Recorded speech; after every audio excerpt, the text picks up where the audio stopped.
भाई साहब, जावित्री, जायफल, दालचीनी, करी पत्ता, मोटी हल्दी, सूखी लाल मिर्च, तेज पत्ता, छोटी बड़ी इलायची, लौंग, ये सब दे दीजिए। बहन जी, आपको एक साथ पीसना है या अलग अलग? अरे नहीं भाई साहब, इन्हें पीसना नहीं है, ये सब मुझे खड़े मसाले ही चाहिए। लेकिन बहन जी, आजकल खाने में कौन खड़े मसाले डालता है, सब पिसवा कर ही डालते हैं। आप एक काम करिए, आप ये सब छोड़िए, मेरे पास इन पिसे हुए मसालों के पैकेट्स भी हैं, आप वो ले लीजिए। भाई साहब, जो स्वाद खड़े मसाले से आता है खाने में, वो इन पिसे हुए मसालों में नहीं आता। और वैसे भी जो आप मुझे ये पिसे हुए मसाले के पैकेट दे रहे हैं, इनमें भी मिलावट ही होगी। अब ये जो दालचीनी का पाउडर है, इसमें सिर्फ थोड़ी ना दालचीनी मिली होगी, और भी कई चीजें मिली होंगी। आप बस मुझे खड़े मसाले दे दीजिए। शीतल ढेर सारे खड़े मसाले दुकान से लेकर आती है और उन्हें घर लाकर सिलबट्टे और ओखली की मदद से पीसने लगती है। अरे बहू, क्यों इतनी मेहनत करती है? ये गांव नहीं शहर है। शहर में सब पिसे हुए मसाले ही खाने में इस्तेमाल करते हैं, और आजकल तो गांव के लोग भी शहर से ही मसाले मंगवा लेते हैं। ये सब तो पुराने जमाने में होता था कि खड़े मसाले लेकर आओ और उन्हें पीस कर खाना बनाओ। वो तो है माँ जी, लेकिन असली स्वाद तो इन खड़े मसाले से ही आता है खाने में। और अपने परिवार की सेहत के लिए मेहनत करने में क्या परेशानी। शीतल बाहर से लाए हुए खड़े हुए मसालों को अच्छे से पीस कर डिब्बों में भर लेती है और मिट्टी के चूल्हे पर सबके लिए खाना बनाने लगती है। खाने की खुशबू पूरे घर में फैल चुकी थी। दादी माँ, आज खाने में क्या बना रही है? बहुत अच्छी खुशबू आ रही है। वो तो मुझे नहीं पता बेटा, लेकिन जो बनेगा अच्छा ही बनेगा। थोड़ी देर में शीतल सारा खाना बनाकर तैयार कर देती है और अब सब खाने के लिए बैठ जाते हैं। शीतल ने आज रोटी और आलू की सब्जी बनाई थी, जो दिखने में तो सिंपल सी थी, लेकिन खाने में सभी को काफी ज्यादा पसंद आती है। माँ, आपकी बनाई हुई इस आलू की सब्जी के सामने तो शाही पनीर भी फेल है। क्यों बाबा, से ही कहा ना मैंने। ये बात तो बिल्कुल ठीक कही पीहू ने। शीतल, आखिर तुम इतना अच्छा खाना बना कैसे लेती हो? इस सादी सी आलू की सब्जी के सामने अगर मुझे कोई बिरयानी भी लाकर देगा तो भी मैं न खाऊं। अरे ये सब तो मेरे खड़े मसाले का कमाल है। जहाँ शीतल के हाथ का बना हुआ खड़े मसाले का खाना उसके ससुराल वालों को काफी ज्यादा पसंद था, वहीं शीतल के पड़ोस में रहने वाली रोमा के परिवार में किसी को भी रोमा के हाथ का खाना कुछ खास पसंद नहीं था। माँ जी, आज मैंने आपके लिए मसाला खिचड़ी बनाई है, खाकर बताइए ना कैसी बनी है। इस बार मैंने इसमें ढेर सारे मसाले डाले हैं। रोमा की सास सुजाता जैसे ही रोमा की बनाई हुई उस मसाला खिचड़ी को खाती है। नमक है ना स्वाद, ये कैसे मसाले डालती है तू? क्या तुझे खाने में मसाले डालने नहीं आते? इस बार तो मैंने ढेर सारे भर भर के मसाले डाले, तो ये आपको टेस्टी क्यों नहीं लग रही? तुझे लगता है कि मैं झूठ कह रही हूँ? तो खुद ही चख ले। ना जाने कौन से मसाले लेकर आती है, किसी भी खाने में स्वाद नहीं है। इससे अच्छा तो मैं राम जी के छोले कुलचे मंगवा कर खा लेती। इतना कहकर सुजाता अपने कमरे में चली जाती है, जिससे रोमा का मुंह बन जाता है। कोबरू में पैर लटक रहा है इनका, लेकिन फिर भी खाने में स्वाद चाहिए। मुझे तो ये बिल्कुल ठीक ठाक लग रही है। रोमा अपने कमरे में जाती है और अब ऑनलाइन मसाले देखने लगती है। इस ब्रांड के तो मसाले पर काफी अच्छे रिव्यू हैं और सारे पिसे हुए भी। एक काम करती हूँ, यहाँ से ऑनलाइन मसाले मंगवा लेती हूँ। रोमा ऑनलाइन सारे मसाले पिसे हुए मंगवाती है और अब रात में सबके लिए छोले, पनीर, पुलाव और शाही पनीर बनाती है। आज तो मैंने खाने में इतना कुछ बनाया है, कोई मुझसे कुछ नहीं कह पाएगा। सब आज उंगली चाट चाट कर खाना खाएंगे। सभी डाइनिंग टेबल पर खाने के लिए बैठ जाते हैं और अब रोमा सभी को खाना परोसती है। रोमा की सास, पति और बेटा सिर्फ एक एक रोटी और थोड़ी सी सब्जी खाकर ही खाने पर से उठ जाते हैं, जिसे देख रोमा, ये क्या आप लोग खाने पर से उठ कैसे गए? अभी तो खाना ठीक से शुरू भी नहीं हुआ था। अरे खाना खाने लायक बना होगा तो खाएंगे ना हम। इतना सब कुछ बना कर रख दिया है, लेकिन स्वाद 2 पैसे का नहीं है इसमें। माँ, मुझे भी खाना बिल्कुल भी अच्छा नहीं लगा। आज मेरी क्लासमेट दाल लेकर आई थी, उसकी दाल भी आपके शाही पनीर से ज्यादा टेस्टी थी। मेरे कमरे में चिप्स रखे हुए हैं, मैं वही खा लूंगा। अरे बहू, हमारे लिए ना सही, लेकिन अपने बेटे के लिए तो ढंग से खाना बनाना सीख जा। इस उम्र में भला वो चिप्स खाकर सोएगा क्या रात में? सभी लोग अपने अपने कमरे में चले जाते हैं। देखा माँ जी, पहले हमारी पीहू करेले, तुरई, सभी हरी सब्जियों के नाम से कैसे मुंह बनाती थी, लेकिन जब से मैंने इन सभी हरी सब्जियों में खड़े मसाले डालना शुरू किया है, तब से देखो खुद सामने से कैसे लौकी मांग कर खा रही है। हाथ में स्वाद होना चाहिए। अगर हाथ में स्वाद नहीं तो तुम बनाने वाले को दुनिया की सबसे अच्छी चीज ही क्यों ना दे दो, लेकिन वो उसे बनाता बेस्वाद ही है। आज संडे है, एक काम करती हूँ, सबके लिए कुछ स्पेशल बनाती हूँ, सब खुश हो जाएंगे। रोमा किचन में जाती है और सबकी पसंद का कुछ न कुछ स्पेशल बनाती है, लेकिन जैसे ही रोमा डाइनिंग टेबल पर खाना लगाती है, तूने मेरे लिए खाना क्यों बना दिया? मैंने तुझे कहा था ना कि आज मेरी किटी पार्टी है। आज तो मैं किटी पार्टी में ही खाऊंगी। अगर यहाँ खा लिया तो वहाँ कुछ नहीं खा पाऊंगी। ठीक है माँ जी, लेकिन आप दोनों तो बैठिए टेबल पर। माँ, सुबह से पेट दर्द बहुत हो रहा है, कुछ भी खाने का मन नहीं कर रहा, मैं बाद में खा लूंगा। रोमा, तुम्हें तो मैंने बताया था कि रात को मैंने छोले भटूरे खा लिए थे, तब से मेरी तबीयत भी कुछ ठीक नहीं लग रही। तुम रख दो, मैं बाद में खा लूंगा। सभी लोग रोमा के बने हुए खाने को न खाने का बहाना बनाकर अपने अपने कमरे में चले जाते हैं। हर रोज रोमा का बना हुआ सारा खाना फेंकने में जा रहा था। आज भी जब रोमा गुस्से से सारा खाना घर के बाहर कूड़ेदान में डाल रही होती है कि तभी उसे अपनी पड़ोस में रहने वाली शीतल के घर से खाने की अच्छी खुशबू आती है। अरे आज ये शीतल के घर से इतनी अच्छी खुशबू कैसे आ रही है? इस गरीब के घर में भी क्या खुशबूदार कुछ बन सकता है?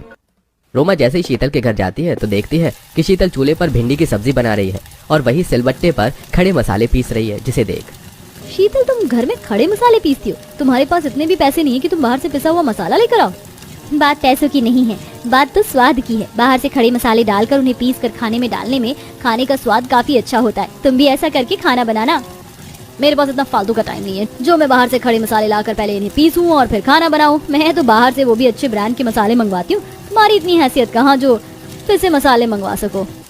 अपने गुस्से के कारण रोमा शीतल की काफी बेइज्जती कर देती है, लेकिन शीतल रोमा से एक शब्द नहीं कहती और ऐसे ही कुछ दिन गुजर जाते हैं। आज भी रोमा जब खाना बनाती है और जब कोई भी उसके बनाए हुए खाने को नहीं खाता तो मैं पागल नहीं हूँ जो रोज सुबह शाम आपके लिए खाना बनाती हूँ और सारा खाना बर्बाद हो जाता है। ये मशरूम, मटर पनीर, छोले, इन सबको बनाने में मेहनत लगती है। आप लोग खाते क्यों नहीं हो? अरे खाना बनाना सीखना है ना तो उस पड़ोस वाली शीतल से सीख। बेचारी गरीब है लेकिन देखा है उसके घर से खाने की हर दिन कितनी अच्छी खुशबू आती है, लेकिन आज तक तेरी रसोई से रत्ती भर भी खुशबू नहीं आई है। सही कहा है किसी ने, कुत्ते को घी हजम नहीं होता। यहाँ घर में बना हुआ पनीर आपको अच्छा नहीं लगता, लेकिन उस शीतल की गंदगी से बनी हुई दाल आपको खुशबूदार लगती है। इतना ही शौक है तो उसके ही घर जाकर खाइए। रोमा ससुराल वालों को काफी कुछ सुनाकर कमरे में आ जाती है और ऐसे ही फिर कुछ दिन गुजर जाते हैं। आज शीतल की बेटी पीहू का जन्मदिन था, इसलिए वो रोमा के परिवार वालों को खाने पर बुलाने के लिए आती है। रोमा को छोड़कर सब लोग शीतल के घर खाने के लिए जाते हैं। शीतल सभी को खाने में आलू पूरी की सब्जी, खीर, पुलाव ये सब देती है। खाने और देखने में तो ये सब सादा ही खाना था, लेकिन जब वो सब शीतल के हाथ का बनाया हुआ खाना चखते हैं तो वाह शीतल, मुझे तो लगा था कि तुम्हारे खाने से सिर्फ खुशबू ही अच्छी आती है, लेकिन ये खाना भी कितना स्वादिष्ट बना है। इसके सामने तो 5 स्टार होटल का खाना भी कुछ नहीं है। हाँ आंटी, मुझे भी आपके हाथ का खाना बहुत पसंद आया, थोड़ी और सब्जी दो ना। ये सब चुपके से रोमा देख रही थी। अपने पति, बेटे और सास को उस गरीब बहू के हाथ का खाना खाता देख उसे काफी दुख होता है और वो रोते हुए अपने घर आ जाती है। थोड़ी देर बाद शीतल जब खाने से भरी प्लेट लेकर रोमा को देने के लिए उसके घर आती है। क्यों आई हो तुम? क्या जादू किया तुमने मेरे परिवार वालों पर जो उन्हें तुम्हारे इन गरीब हाथ का खाना पसंद आता है, लेकिन मेरा बना हुआ खाना नहीं? क्या खास है तुम्हारी उस आलू की सब्जी में जो मेरे बनाए हुए पनीर में नहीं है? बात हाथ की नहीं रोमा, मैंने तुम्हें उस दिन भी कहा था कि जब तक खाने में खड़े मसाले खुद के हाथ के पीसे हुए नहीं डालते तब तक उसमें कोई स्वाद नहीं आता है। तुम बाहर का जो पिसा हुआ मसाला इस्तेमाल करती हो उसमें मिलावट होती है। सिर्फ एक बार मेरे कहने पर तुम खड़े मसाले का खाना बनाकर देखो, फिर देखना कैसे तुम्हारे घर वाले तुम्हारे हाथ का खाना खाते हैं। शीतल के कहने पर रोमा बाहर से खड़े मसाले लाती है और अब उन्हें पीस कर उनसे खाना बनाती है और आज पहली बार सभी को रोमा के हाथ का खाना काफी पसंद आता है। क्या बात है बहू, आज सूरज कहाँ से निकला है? क्या खाना बनाया तूने? लगता है अब तू भी खाना बनाना सीख गई है। रोमा सच में अच्छा खाना बना है। मैं तो बेकार में ही बाहर से खाना खाकर आ गया। अगर मुझे पता होता कि तुम इतना अच्छा खाना बनाओगी तो मैं तो कुछ खाता ही नहीं।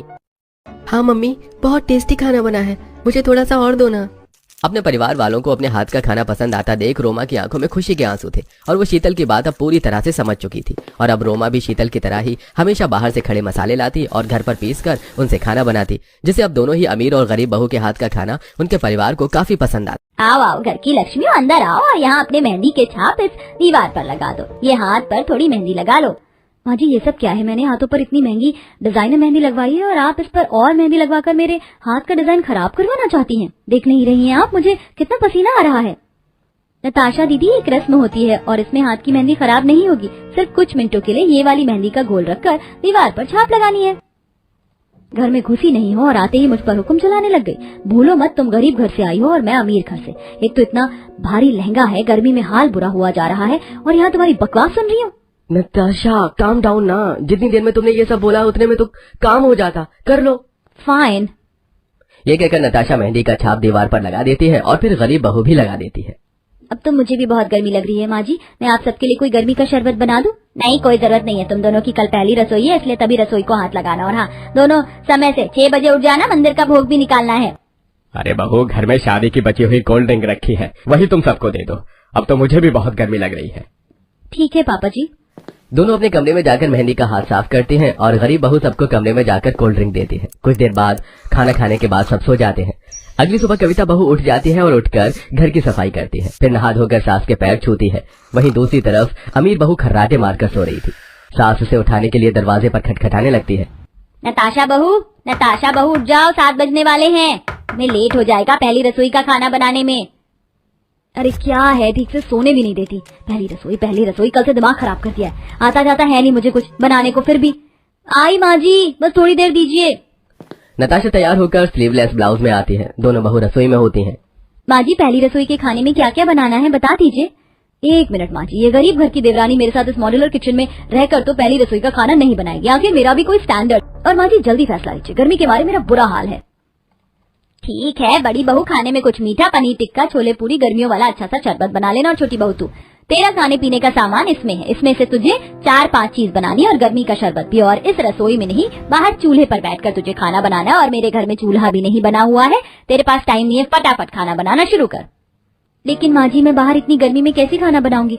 आप जानती हैं बाहर कितनी तेज धूप है। जब घर में इतनी गर्मी लग रही है तो, और इसमें तो सिर्फ आटा, चावल, गुड़, चना, कुछ नाम के मसाले और कद्दू है, इससे कैसे खाना बनेगा माँ जी? वो सब मैं नहीं जानती, ये समझ ले ये तेरी अग्नि परीक्षा है। जा जाकर अब पहले रसोई का खाना बना। जी माँ जी, परफेक्ट। फिर नताशा अपने मॉडर्न किचन में खाना बनाना शुरू करती है। वहीं दूसरी तरफ बेचारी कविता 8 ईंटें और मिट्टी इकट्ठा करके 2 चूल्हे बनाती है। उसके बाद वो लकड़ियों का इंतजाम करती है, जिसे उसके हाथ में कांटा भी चुभ जाता है। मेरा हाथ, इसे भी अभी चुभना था। एक तो इतनी गर्मी लग रही है, ऊपर से सारी लकड़ी इकट्ठा करके मुझे ले जाना है। समझ नहीं आ रहा मीठा क्या बनाऊं। चीनी भी नहीं है, वो तो गुड़ से बना दूंगी, पर हलवा आइडिया। मैं कद्दू की सब्जी बनाने के बाद थोड़ा सा कद्दू का हलवा भी बना दूंगी और उसका रायता भी, और चने से सत्तू बना दूंगी। ये कहकर कविता पसीने में भीगती हुई सिर पर लकड़ियों का गट्ठा ले जाती है और फिर एक चूल्हे पर पूरी बनाना, दूसरे पर कद्दू की सब्जी बनाना शुरू करती है। बीच में लकड़ियां खत्म हो जाती हैं तो वो दोबारा धूप में जाकर लकड़ियां काट के लेकर आती है।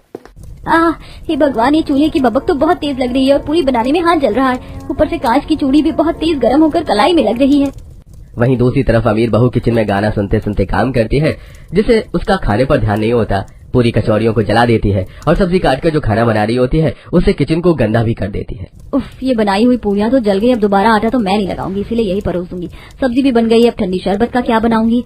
रुआवजा की बोतल से ही काम चला लेती हूँ। लेफ्ट लेग आगे आगे, राइट लेग पीछे पीछे, आजा यारा लेट्स स्टार्ट अवे। वो बंदा ही क्या है जो नाचे न गाए, हाथों में हाथ थाम ले। ओए डांस पे चांस मार ले, ओ कुड़िए डांस पे चांस मार ले, ओ सोनिए। नाचते नाचते बहू रुआवजा में चीनी की जगह नमक मिला देती है। ओ माय गॉड, गर्मी से तो मेरा हाल बुरा हो गया। जितना खाना बना था बन गया पहली रसोई का। अब मैं तो चली अपने कमरे में। वहीं दूसरी बहू का सब्जी चूल्हे से उतारते समय हाथ जल जाता है। मेरा हाथ, आज क्या हो रहा है मेरे साथ? बार बार हाथ जल रहा है। वहीं दोनों बहू अपनी पहली रसोई का खाना सास के सामने रखती हैं। बड़ी बहू का जला हुआ खाना खाकर सास थूक देती है।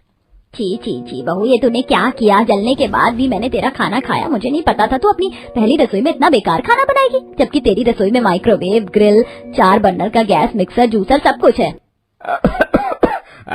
अरे राम रे, गर्मी के शरबत को भी बहू तुमने खराब कर दिया। इसमें नमक कौन डालता है? क्या तुम्हें चीनी और नमक का भी अंदाजा नहीं है? खाना खाते ही कमी निकालना शुरू कर दिया ना आप लोगों ने। मैंने बोला था कि मुझसे पहले रसोई का खाना मत बनवाओ। खाना है खाओ, नहीं खाना मत खाओ। एक तो गर्मी से बुरा हाल हो गया रसोई में खाना बना बनाकर, उसमें भी ड्रामे। ये कहकर नताशा चली जाती है और अपने पति की भी नहीं सुनती। तभी माँ जी, पापा जी, आप चारों में से किसी ने खाना नहीं खाया। मैंने कद्दू की सब्जी, कद्दू का हलवा, रायता, चावल, पूरी, सत्तू का शरबत बनाया है, खाकर देखिए ना। खाना खाते ही घर के सब लोग खुश हो जाते हैं। मानना पड़ेगा बहू, इतनी गर्मी में तुमने चूल्हे पर, वो भी इन 4 चीजों से बढ़िया खाना बना दिया। सच में कविता, तुमने बहुत अच्छा खाना बनाया है। तुमने तो भाभी को भी फेल कर दिया। ये तो बिल्कुल सही कहा राजन बेटा। बहू तुम्हें बहुत तकलीफ हुई होगी ना गर्मी में खाना बनाने में, और लकड़ियां भी तुम ढूंढ कर लाई हो। हाँ पापा जी, थोड़ी परेशानी हुई, हाथ भी जला, पर अपने ससुराल में पहली रसोई के लिए मैं कुछ भी कर सकती हूँ। सुनो, बहू को पुश्तैनी कंगना भी दे देना। उसकी पहली रसोई का तोहफा है ये हमारी तरफ से। नहीं, ये पुश्तैनी कंगन इस गरीब को नहीं देना चाहिए हमें। मैं कुछ और दिन ठहरना चाहती हूँ इस चीज के लिए। कल्याणी, तुम्हें खाना अच्छा लग रहा था? फिर कल्याणी किशन की बात का जवाब दिए बिना ही चली जाती है। फिर उसका पति ही उसके जख्म पर मरहम लगाता है। दिन गुजरते हैं। एक दिन गर्मी से परेशान गरीब बहू कहती है, माँ जी, गर्मी में चूल्हे पर खाना बनाने से बार बार हाथ जल जाता है। अगर मैं दिन में ही रात का भी खाना बना दूं तो सही रहेगा। नहीं, दोनों टाइम का खाना दोनों टाइम ही बनेगा। गर्मी में अमीर बहू घर में कोई काम नहीं करती और अपने एसी वाली कमरे में पड़ी रहती है, जबकि गरीब बहू सास ससुर का पसंदीदा खाना चूल्हे पर बना बनाकर दोनों टाइम खिलाती है, जिसमें उसका हाथ भी जल जाता है और गर्मी से हमेशा पसीने में भीगी रहती है। लेकिन अमीर बहू सास के हर काम में नाक सिकोड़ दिया करती थी। एक दिन गरीब बहू पसीने में लथपथ चूल्हे पर बैंगन का भरता, लिट्टी चोखा बनाकर घर वालों को खिलाती है, खाने के चक्कर में सास गरीब बहू की तारीफ कर बैठती है। वाह बहू, क्या खाना है, रोज रोज अपने हाथ का खाना खिलाकर हमारी आदत मत बिगाड़ देना। और तू चूल्हे पर बहुत अच्छा खाना बनाती है, गर्मी में परेशानी भी होती है ना। हाँ माँ जी, चूल्हे पर खाना बनाने की बात ही कुछ और है। मैं तो शादी से पहले भी चूल्हे पर ही खाना बनाती थी, तो इतनी बड़ी बात नहीं है। बड़ी बहू, तेरी देवरानी को सब कुछ आता है, तू कब इतना बढ़िया बढ़िया खाना बना कर खिलाएगी, जबकि तेरे को इतनी अच्छी रसोई दे रखी है। अच्छा ऐसा कर, हम सबके लिए कढ़ी चावल ही बना दे, ये तो आसान है। मैं क्यों बनाऊं, मुझे कढ़ी चावल बनाने में कोई भी दिलचस्पी नहीं है। ऐसे फालतू काम आप अपनी गरीब बहू से ही करवाओ। मैं शादी करके यहाँ नौकरानी बनने के लिए नहीं आई हूँ। गर्मी के मारे मेरा दम निकल रहा है और आपके नाटक ही खत्म नहीं होते, रसोई में एसी भी नहीं है। बहू, तुम इस तरीके से बात कैसे कर सकती हो, मुंह से, और कैसे? ये कहकर नताशा फिर चली जाती है और अगले दिन गर्मी में खाना बनाते वक्त उसका हाथ कढ़ाई के खौलते तेल से जल जाता है। ये देख सभी घर वालों को चिंता होती है और वो फटाफट डॉक्टर के पास ले जाकर उसका ट्रीटमेंट करवाते हैं। तब डॉक्टर, इतनी गर्मी में चूल्हे पर खाना कौन बनाता है, आपको सावधानी बरतनी चाहिए थी। देखिए कितना हाथ जल चुका है, बेहतर होगा आप कुछ दिन आराम करें और ठंडक में रहें। डॉक्टर साहब, मुझे माफ कर दीजिए, ये सब मेरी वजह से हुआ है। बहू, अब से तू बाहर खाना नहीं बनाएगी, रसोई में ही बनाएगी, लेकिन फिलहाल रेस्ट करेगी। बड़ी बहू, तुझे अभी भी कुछ शर्म आ रही है या नहीं? धीरे धीरे ही सही, लेकिन खाना बनाना सीख ले। देख तेरी देवरानी की क्या हालत हो गई है। आपने बिल्कुल ठीक कहा माँ जी। कविता, जब तुम ठीक हो जाओगी तो मुझे खाना बनाना जरूर सिखाना। हाँ दीदी। इस तरह गरीब बहू घर में कुछ दिन आराम करती है और ठीक होने के बाद देवरानी जिठानी एक साथ एक ही रसोई में खाना बनाकर खुश रहती है और अब उनकी रसोई में एसी भी लग जाता है।